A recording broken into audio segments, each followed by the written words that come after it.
Good afternoon, New York, and the rest of our listeners around the globe. My name is June Stoyer, and I'm the host of the Organic View radio show. Our podcast is available on iTunes, Zune, and you can also visit our website at www.theorganicview.com. If you'd like to be on the show or would like to find out about sponsorship opportunities, please contact us at questions@theorganicview.com. Today's show is sponsored by Eden Foods, the most trusted name in certified organic clean food. When you shop online at EdenFoods.com, enter the coupon code ORGVIEW to receive 20% off any regularly priced items, excluding cases. For other promotional offers, please visit theorganicview.com's website. And don't forget to check out our contest section. On today's show, Tom and I have quite a bit lined up. We also have Jim Doan, commercial migratory beekeeper, who is actually standing by to tell us what the state of bees is in Florida. First, I'd like to welcome to the show my co-host, Tom Theobald. Good afternoon, Tom. Good afternoon, June, and hello, Jim. It's good to talk to you again. You too. Jim, thank you so much for joining us today. For those of you that may remember Jim Doan, he lost his business a few years back because of unexpected exposure to pesticides. And now we're happy that he's back to talk about what he's done to get his business back on track and also what he's in the process of doing as far as almond pollination. So, Jim, could you just take a moment and share with our listeners what you had to do to get your business back on track? Well, June, we had gone out and split a lot of bees. Splitting is where you divide hives up and you add new queens to them and make those bees up. And we had gotten up to about 1,400 last summer, but we lost most of them to whatever, CCD. The hives collapsed. So we're back to just a couple hundred hives of bees, and I'm starting to downsize the amount of equipment I have because this is a reoccurring event that we just cannot maintain the number of hives that we would like to. And that seems to be what's going on here in Florida, because what we're seeing is a total collapse of the bee industry down here. People that had nice-looking bees back in October and November are going through them now and finding that those hives have shrunk from 15, 16 frames of bees down to a mere 5 or 6 frames of bees.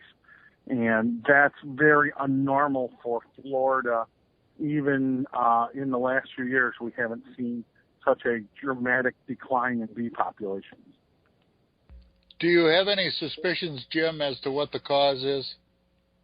Well, I do, and it's something that we've been seeing right along, and that is that and beekeepers don't realize this a lot of times, but their bees are being affected by chemicals in August and early September, and those hives, be it neonics or other things that are taking out their field bees, is causing that hive to shift their nursery into field bees. And then what happens is that nursery, when it shifts, those bees in the nursery normally would produce a lot of royal jelly that would be fed to all the hatching brood that would be coming out, all the young bees. Those bees are your winter bees that are actually born in September. And so consequently, guys are coming to Florida and other places with summer bees. Summer bees just don't live the length of time that winter bees do because they don't have that body fat, those carbohydrates that is required to live through 100 days, 120 days. And so what we're seeing is, because of what happened back in September, now that's ramifications. And that's why with a lot of these pesticides that we're complaining about, yes, they don't kill bees immediately. It's 3 months down the road, 4 months down the road. That's when the hive collapses because the damage was done months ago, and that hive it takes that long for everything to work out through. It's real interesting to hear you say that, Jim, because this very thing is what started me on this odyssey in 2007. I was examining my bees in the fall and found that there was a break in the fall brood cycle. The queen had either stopped laying or had stopped laying viable brood at the very time when the winter bees are being produced. And my hypothesis at that time, and I believe it's been supported by the evidence, was that it was corn pollen that was the culprit. The bees would collect a surplus of corn pollen in August, and it remains there until September, when the natural floral spectrum begins to contract, and the bees begin to tap that surplus, and it has exactly the effect that we would expect, which is it compromises the viability of the queen and the brood. You're exactly right, Tom. And that, this is research that's been going on that several researchers have pointed out that these hives just simply don't have the winter bees that they need. And you need winter bees even in the south, just like you do the north. The almond pollination is the biggest crop that commercial migratory beekeepers pollinate. Can you share with our listeners a little bit about what it's like for you to prepare for this? Sure. What we have to go through to do is, first we have to go through and grade all our bees, because they require a certain amount of frames of bees in order to be paid for. And so we're going through and we count the amount of bees in them and also the amount of brood, because that will help us determine in a couple of weeks where these hives are, how far they're going to grow. And so the second thing we have to do is make sure the equipment is in good shape and that there's no ants. The almond growers cannot have fire ants in particular out there and other ants. So we go through and we'll actually raise up our pallets, make sure they're not on the ground, and look for ants and clean the pallets. And then, of course, we're also making sure while we're doing all that, we're checking for weight, because you have to have about 35 to 40 pounds of honey in those hives or syrup to make sure that those hives have enough weight to withstand bad weather in California, which happens many years, that the bees will go through a lot of food while they're out there. So we're doing all those things, and then the last thing will be we'll group them up, we'll band them so that they don't shift during shipping.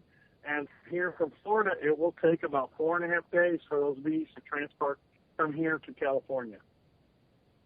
Jim, is your operation primarily focused on pollination or on honey production? It is focused on pollination now, because the price of honey has dropped so dramatically, because there seems to be a lot of imitation honey on the market. And so because of that, we're seeing the prices drop to low levels that we saw back in the early 90s. And so we have to focus on pollination. You need to make about $300 to $350 per hive to get through a year. And a lot of people don't realize how much money it takes to run a hive of bees.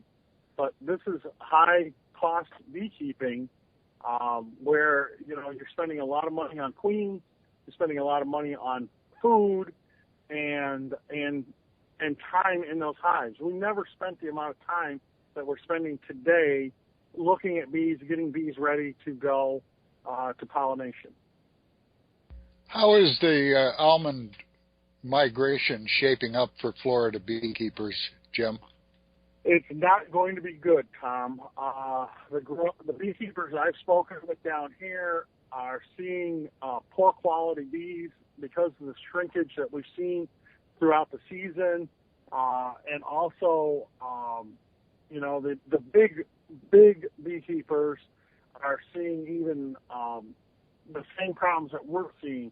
Money doesn't seem to be an object on how much money you put into them does not reflect on the quality of the bees. And so, like, there's a company down here called Wonderful Bee, which is owned by Paramount. They need 100 and some thousand hives of bees. They have 75,000 hives down here, but I am told they're probably only going to be able to ship about 4,000 of them to California. The rest are too weak to actually go out and do any good for them. Jim, I just want to say thank you so much for taking the time out of your schedule. I know that you're right in the middle of the fields right now, and for you to come on the show, we really appreciate all the information that you're providing, because nobody is talking about these things, and for people to understand the plight of the beekeeper, it's something that only, unless you experience it up close and personally. There's no other way to really understand what's going on. Mainstream media does not talk about these things. Well, I come when the bees actually have to be in California in about 2 weeks. There's going to be a lot of screaming and hollering because even whatever quality they can get out there, and it's not going to be good.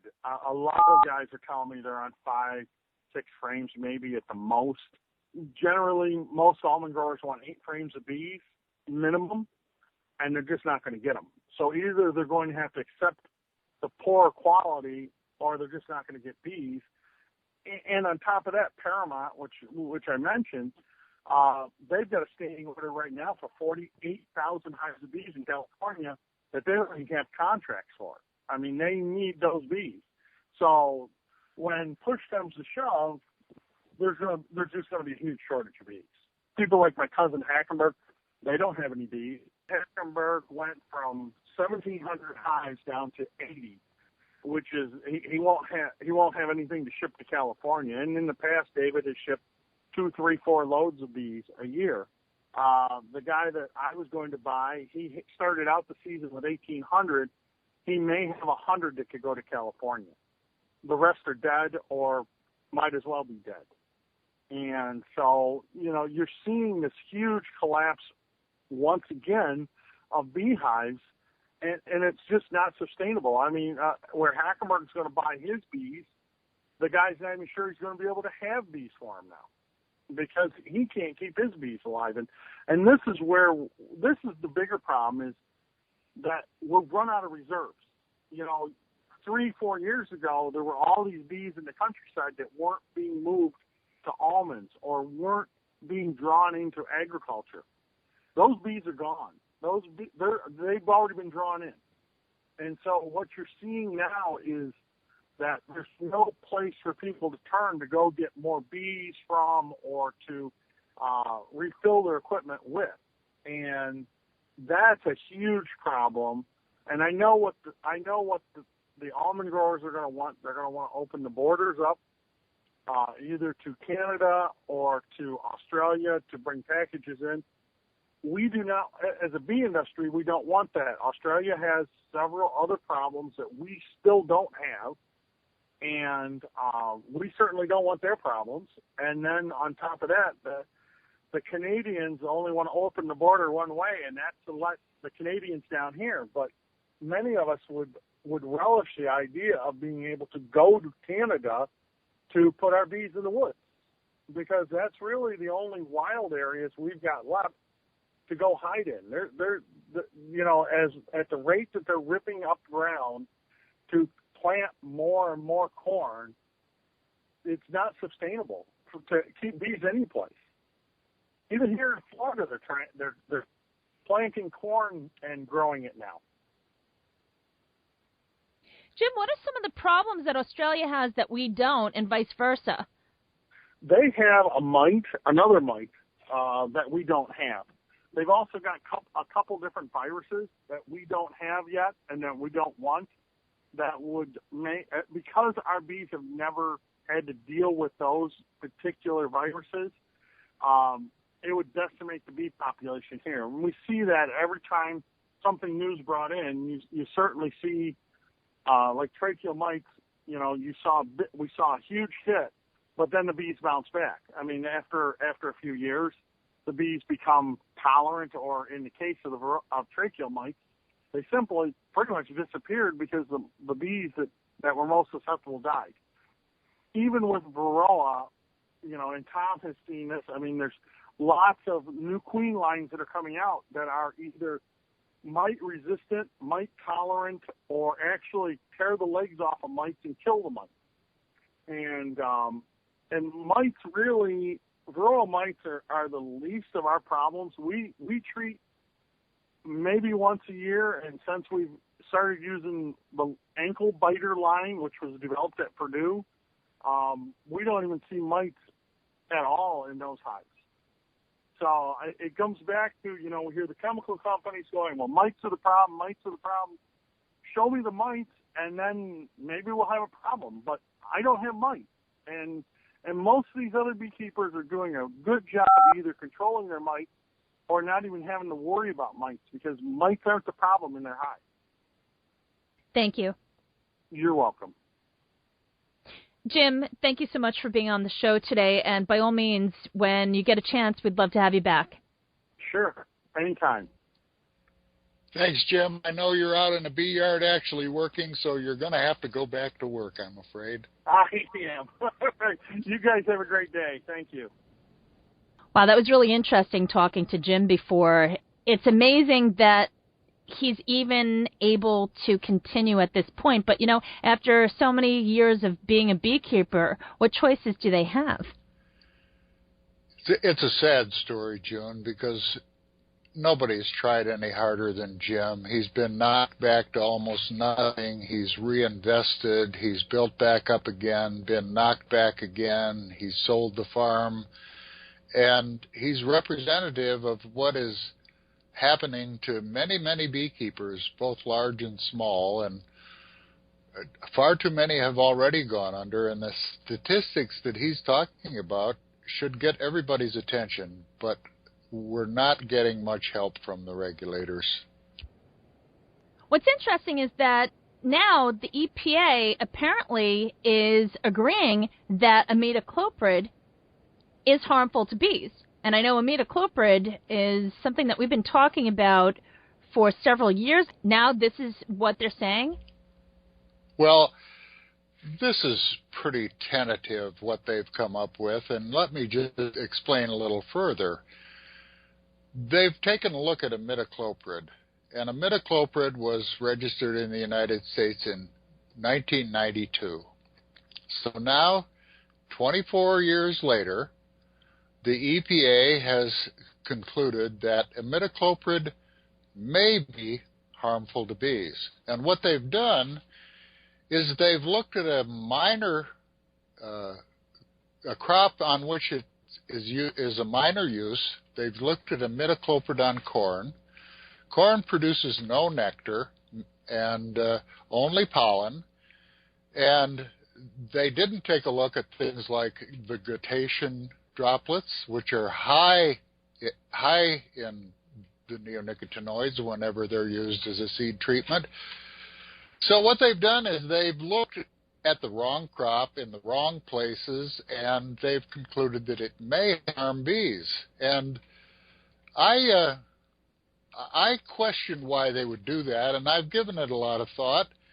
Bayer at first disagreed with their conclusions, but shortly thereafter came out and said that the EPA was on the right track. And I gave some thought to that, and here's what I think is going on. I think that their investigation of imidacloprid on corn is something that's been engineered by their chemical handlers. And Bayer has come out in favor of what they've found because Bayer sat down and thought it over. Imidacloprid was a Bayer product, and in the early 2000s, the patent that they had on that product was about to run out. This is why clothianidin, the next neonicotinoid, was rushed to the market without proper investigation as to its safety, not because it was some unique answer to some outbreak of insects, but because Bayer was about to lose its patent on imidacloprid. So it was rushed to market to protect Bayer's market share. And we've all suffered the consequences. It still has not met the legal requirements for registration, even though EPA quietly granted it full registration without ever fulfilling the obligations for research. Now, why would Bayer support what the EPA has found? Well, because they engineered this investigation in the first place, and Bayer took a look at it and said, look, we've got all these other people that are marketing imidacloprid. It's a minor product for us. Let's cut them off at the knees. And I think that's what's going on behind the scenes. The EPA is simply the marionette for the chemical company puppeteers. Well, Tom, let's think about this from a legal perspective. If EPA were to say what the beekeepers have been saying for how many years is true, then Bayer turned around and agreed with EPA, the legal ramifications with admitting what the true effects are would be tremendous. I can only imagine all the lawyers that would come out of the woodwork with all the class action lawsuits. And I think from a legal perspective, this would be a financial disaster where both EPA and Bayer would be held accountable. Nobody's going to be held accountable, June. Let's be realistic. This whole situation is managed by mega corporations, and nobody's going to be held accountable. The EPA simply is not doing its job. It's doing the job of these chemical companies, and nothing is going to change. Congress is asleep at the wheel, and that's the highest level of management. They've done nothing. Another part of the story is something that Dave Hackenberg brought up in the interview that we did with him 2 weeks ago. Dave said that the EPA's position on the neonicotinoids was just sue us. And I've heard that from other beekeepers, and I've heard that myself from government employees, and it's always puzzled me. And my initial reaction was that they're evading their responsibilities. But I'm not sure that that's the total motivation for that. I think it may be a cry for help from EPA employees who are working under a corrupted management. We've seen many instances where EPA employees have suggested that there be studies done or that we take our time, and clothianidin is a good example. The EPA risk assessment scientists felt that the life cycle study should be completed before it was registered, and they were overruled by EPA management. So I think this just sue us position may in fact be a cry for help from employees who are as concerned about the direction that the EPA is taking as we are. Well, if you think about the number of scientists that are outside the United States that have conducted independent research, which has been peer-reviewed and published, which prove the effects on pollinators from the use of neonicotinoids, it's tremendous. And for the American scientists to remain silent for so long really also sends a message. There are just a handful of American scientists that are willing to speak out, and of course they've been on the show, but I agree with you, Tom. I think it's gotten to the point where they know what's going on, they can see the forest for the trees, but internally they've got to be putting pressure as well. So I think this is a good sign. It's a step in the right direction, and what the EPA has said about imidacloprid is a step in the right direction, but it's a baby step, and we're faced with what may be the most massive poisoning of the environment in human history. And they have dragged this out under the control and direction of the chemical industry, I believe, forever. And what we heard today from Jim Doan is representative of what's happening throughout the country. We're about to lose the beekeepers. The damage to the environment has been enormous, and it's time that these government employees begin to step up to their responsibilities and show a little courage and get out from under the control of these mega corporations. And Congress needs to step in and do something other than simply sign the checks that are coming their way. I would like to refer to an article that was published on Bayer's website, and this was on January 14th, and it was titled, "Are Neonics Dangerous to Bees? The U.S. and Canadian governments are weighing in on the science." And it's written by Dana Sargent, Vice President, North American Regulatory Affairs for Bayer.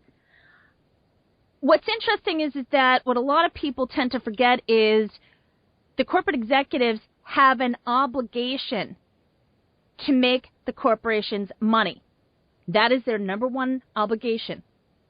And it's interesting when you read this because she tries to pull the, oh, well, I'm a mom, I'm this, I'm that, but at the end of the day, she's not a commercial migratory beekeeper. She's not out there. She's not seeing what her company is doing to these people, much less the impact to the environment, which remains to be seen. people are complaining about what's going on in Flint, Michigan. Well, think about what's going to happen when the neonicotinoids have impacted our drinking water to the point where it becomes too toxic for us to drink. Right now, it's in the water, and it's widespread. It's not just in the agricultural regions, it's ubiquitous. The parallels between what we're seeing with these systemic pesticides and what happened in Flint, Michigan are very dramatic.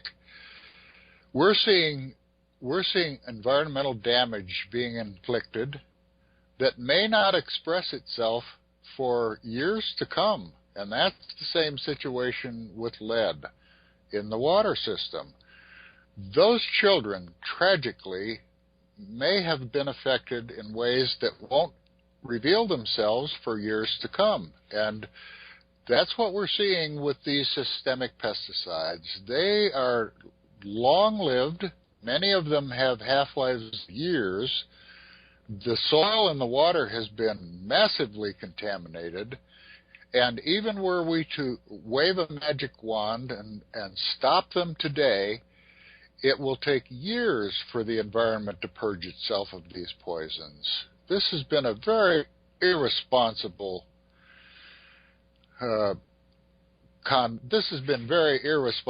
conduct on the part of the regulators and everybody else, and it's very disappointing. And the beekeepers are out here quite literally dying. We cannot hold out much longer, and I think Jim Doan has expressed that quite articulately. We need to begin paying attention to what's being done. I think it's preposterous that we allow these chemicals to be used in the environment without the proper research to prove one way or the other what the overall impact is. And it's like they just let it loose. They unleash the genie out of the bottle, and then they want to find out, okay, well, does it really do this? Does it do that? At that point, it's too late. It should be done prior. That's the whole reason why EPA was even created. And just the fact that this is what's been going on is disastrous. So either EPA really needs to have a complete makeover, or they need to come up with another agency that can handle the responsibilities properly. Well, I don't think another agency is the answer. I think the answer is to properly manage the agency that we have. And what we're seeing is the consequence of the industry capture of this regulatory agency. They aren't carrying out their responsibility to protect mankind and the environment, which is what their charter calls for. They have not done their jobs, and we are all paying the price, just as the people of Flint have paid a tragic price for what was done there. Well, Tom, to be continued. Thank you for joining me today. Thank you, June, and thank you for everything you do. These are such important questions, and we're one of the few who are speaking out publicly, and there needs to be much more discussion of what's happening. Folks, if you have any questions, feel free to write to either me or to Tom at questions@theorganicview.com. Or you can send us a message on social media. Find us on Facebook or on Twitter. Tune in next week as Tom and I continue to explore the impact of neonicotinoids on the environment. Thank you for tuning in. This has been June Stoyer with the Organic View Radio Show. Have a great afternoon.